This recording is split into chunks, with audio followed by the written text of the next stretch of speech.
ഓനെയും കൊണ്ടിട്ട് നമ്മൾ പോവുള്ളൂ. ആ ഒരു ഉറപ്പാണ് കുടുംബത്തിന് നൽകിയിരുന്നത്. ശരിക്കും പറഞ്ഞാൽ ആ മനാഫാണെങ്കിൽ ആ അമ്മയ്ക്ക് കൊടുത്ത് ഞാൻ അർജുനുമായിട്ട് മാത്രമേ തിരിച്ചു ഞാൻ വരുള്ളൂ എന്നൊക്കെ പറഞ്ഞിട്ടാണ് ഈ മനാഫ് ഈ അമ്മയോട് പറഞ്ഞിരുന്നത്. ശരിക്കും ആ മനാഫ് വിതുമ്പുവാണ്. ഒരു ഡ്രൈവറെ പോലെയല്ല, ഒരു കൂട്ടുകാരനെ പോലെയായിരുന്നു മനാഫ്. അങ്ങനെ ഗംഗാവലി പുഴയിലിടാ ഉദ്ദേശിച്ചിട്ടില്ല അവനെ.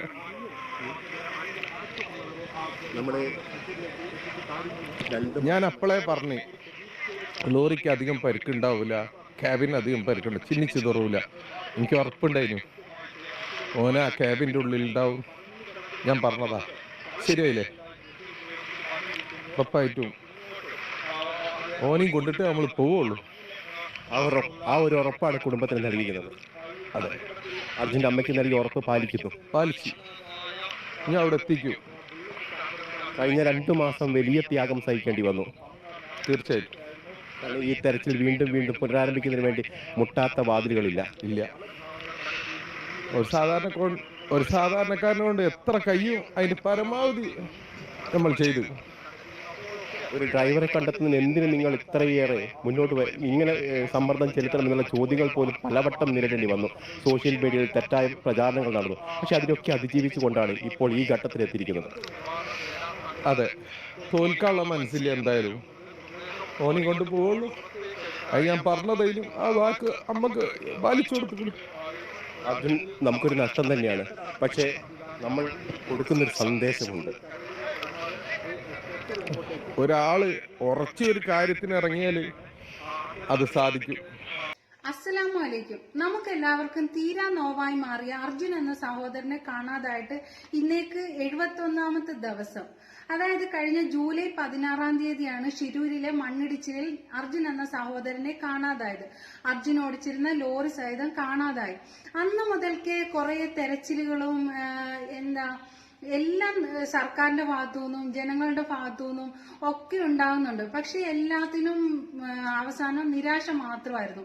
ഇന്നേക്ക് 71ാം ദിവസം അതിനൊക്കെ ഒരു ഇത് വന്നിരിക്കുകയാണ്. കാരണം ആ അമ്മയുടെ പ്രാർത്ഥന, ആ ഭാര്യയുടെ പ്രാർത്ഥന, ആ വീട്ടുകാരുടെ നാട്ടുകാരുടെ ഒക്കെയും പ്രാർത്ഥനയുടെ ഫലമായിട്ട് അവർക്ക് അന്നേ മനസ്സിലായിട്ടുണ്ട് തന്റെ മകൻ ജീവനോടെ ഇല്ല എന്ന് ആ അമ്മയ്ക്കായാലും അച്ഛനായാലും മനസ്സിലായിട്ടുണ്ട്. പക്ഷെ അർജുന്റെ ബോഡിയെങ്കിലും കിട്ടണേ എന്നുള്ള ഒരു പ്രാർത്ഥന മാത്രമായിരുന്നു അവരുടെ വീട്ടുകാർക്ക്. അർജുനെ കാണാതായിട്ട് 71ാമത്തെ ദിവസമാണ്. ശരിക്കും അർജുൻ എവിടെയെങ്കിലും ജീവനോടെ ഉണ്ട് എന്നുള്ള ഒരു പ്രതീക്ഷകൾ അസ്തമിക്കുകയാണ്.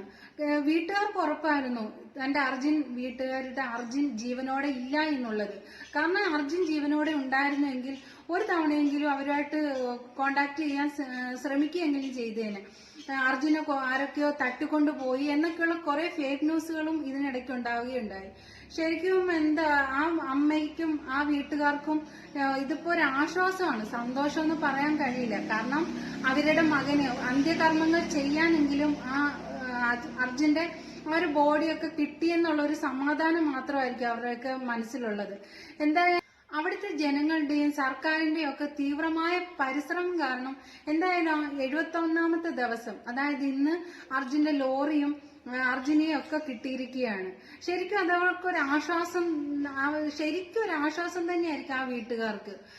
ഒരിക്കലും കിട്ടില്ല എന്ന് കരുതിയിരുന്ന തന്റെ മകനെ കിട്ടുക എന്ന് പറയുന്നത് ആ വീട്ടുകാർക്ക് പറഞ്ഞറിയിക്കാൻ പറ്റാത്ത ഒരു സമാധാനം കൂടിയായിരിക്കാം. അർജുന്റെ സഹോദരി ഭർത്താവും പിന്നെ ലോറി ഉടമയായ മനാഫ് ഒക്കെയും ഈ തെരച്ചിൽ സമയങ്ങളിലെല്ലാം തന്നെ ആ അർജുന് വേണ്ടിയിട്ട് ആ ഷിരൂരിൽ തന്നെയായിരുന്നു. ശരിക്കും പറഞ്ഞാൽ ആ മനാഫാണെങ്കിൽ ആ അമ്മയ്ക്ക് കൊടുത്ത് ഞാൻ അർജുനുമായിട്ട് മാത്രമേ തിരിച്ചു ഞാൻ വരുള്ളൂ എന്നൊക്കെ പറഞ്ഞിട്ടാണ് ഈ മനാഫ് ഈ അമ്മയോട് പറഞ്ഞിരുന്നത്. ശരിക്കും ആ മനാഫ് വിതുമ്പുവാണ്. ഒരു ഡ്രൈവറെ പോലെയല്ല, ഒരു കൂട്ടുകാരനെ പോലെയായിരുന്നു മനാഫ് അർജുനും തമ്മിലുള്ള ഒരു റിലേഷൻഷിപ്പ് എന്ന് പറയുന്നത്. എന്തായാലും ആ മനാഫിന്റെ വാക്കുകളൊക്കെ നമുക്ക് ശരിക്കും ആ അമ്മയ്ക്ക് കൊടുത്ത വാക്കുകളും നമുക്ക് ശരിക്കും സങ്കടം വരുന്ന കുറെ നിമിഷങ്ങളാണ്. അർജുനെ കിട്ടിയെന്നുള്ള വാർത്ത കേട്ടപ്പോൾ ശരിക്കും അർജുന് ജീവനോട് ഉണ്ടായിരിക്കണേ എന്നായിരുന്നു നമുക്ക് എല്ലാവരുടെയും ഓരോരുത്തരുടെയും നമ്മുടെ മനസ്സിൽ ആഗ്രഹം. ആ വീട്ടുകാരുടെ മനസ്സിലും അങ്ങനെയൊക്കെ തന്നെ ആയിരിക്കാം. എന്തായാലും ആ അമ്മയ്ക്കും ഭാര്യയ്ക്കും അർജുൻ അമ്മയ്ക്കും ഭാര്യയ്ക്കും ഒക്കെ ഇതൊക്കെ സഹിക്കാനും ക്ഷമിക്കാനും ഒക്കെയുള്ള ഒരു മനസ്സുണ്ടാവട്ടെ.